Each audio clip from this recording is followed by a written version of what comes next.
We're here today in the show home that we've created as Stroud District Council to educate our tenants. And this property was Band E, which is fairly poor when we started. The work that we have done has brought this up to an A-rated property. And we believe an A-rated energy performance certificate on a property like this is the first in the country. So we're very proud of that achievement.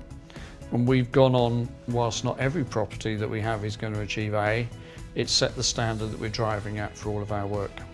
Our initial approach was to do a trial over a 3-month period to install just over 80 heat pumps into properties supported by PV.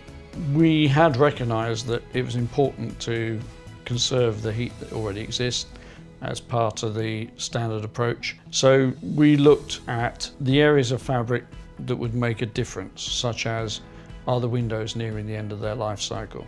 Have we actually got doors we should have changed? What's the insulation capability of the building? We looked at the overall U values, and we did that by conducting initial SAP assessments of each property. And we invested in that work at the same time as we did the heating improvement. So in effect, we adopted a whole house retrofit approach. There's a big lesson to learn in that you have to accurately portray your cost. And we spent probably 35% higher than our original budget on heating to improve the fabric. Now, that's not a mistake, it's not a wrong thing to do. In effect, what you're doing is bringing forward the investment that you would have made anyway. Any changes we make to heating within a property affects the tenant's lifestyle.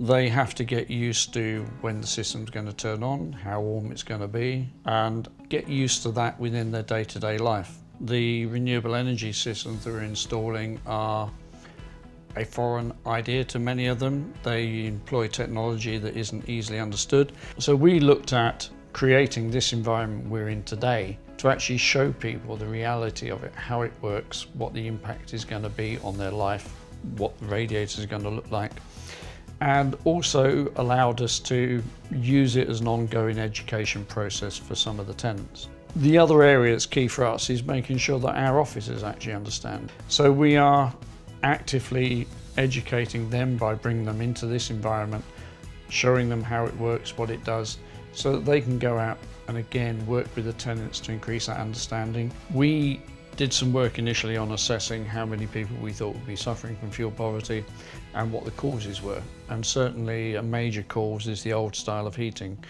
predominantly around the night store heaters that we had in. So we were looking to address that. It's very difficult with fuel poverty to put pound values onto it because the utility prices keep changing. So what we were looking at was energy consumption.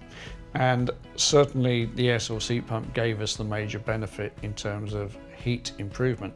The other factor that we learned though, because we were looking at fuel poverty, we were talking to tenants about their consumption, but the major surprise for us was how many people alter their lifestyle to suit what they can afford with the heating.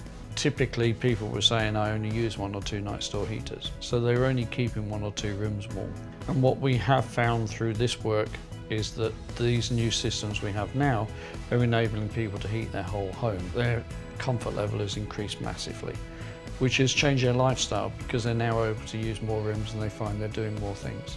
Stroud District Council, like many others, has a target to reach to help support the government's carbon reduction target 2020 vision. The work that we're doing here with the heat pumps and improving our housing stock is having a massive impact on reducing our carbon footprint overall.